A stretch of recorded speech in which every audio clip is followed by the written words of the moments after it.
విశ్వావసునామ సంవత్సరంలో మిథున రాశి జాతకం ఎలా ఉన్నాయి?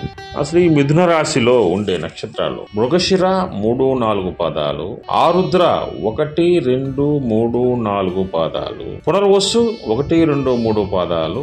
అయితే దశమ శనీశ్వరుడు వస్తాడు, అంటే దశమ శని అవుతుందన్నమాట. వాళ్ళు చేసే వృత్తి వ్యాపారాలలో ఆటంకాలు వస్తాయి. అదేవిధంగా వ్యాపారాలు ఆగిపోతాయి, స్తంభించిపోతాయి. వారికి ఎటువంటి డెవలప్మెంట్స్ ఉండవు. అదేవిధంగా అప్పులు బాధలు విపరీతంగా పెరుగుతాయి అన్నమాట. అందువలన ఈ విశ్వావసునామ సంవత్సరంలో మిథున రాశి వాళ్ళు చాలా జాగ్రత్తగా ఉండాలి.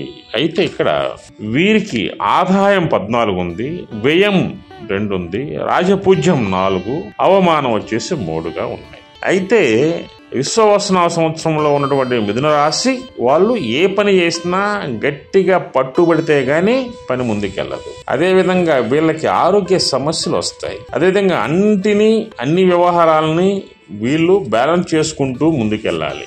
గ్రహాలు చాలా ఇబ్బందిని కలగజేస్తాయి మీకు మిథున రాశి. అప్పుడు మీ ప్రాణాలకు కూడా ముప్పు వాటిల్లుతుంది.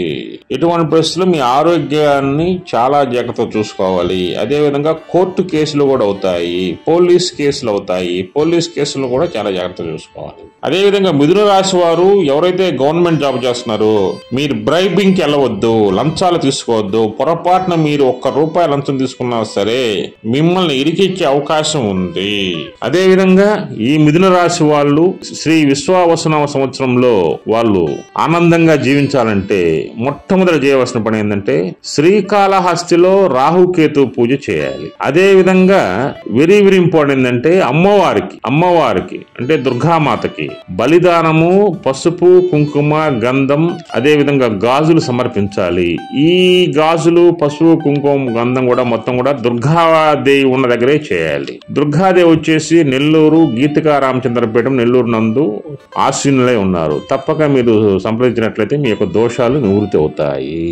అదే విధంగా మందపల్లి శనీశ్వరుని తైలాభిషేకం చేయాలి. రామేశ్వరంలో శివాలయంలో అభిషేకం చేయాలి. చేసినట్లయితే మీకు దోషాలు తగ్గుతాయి.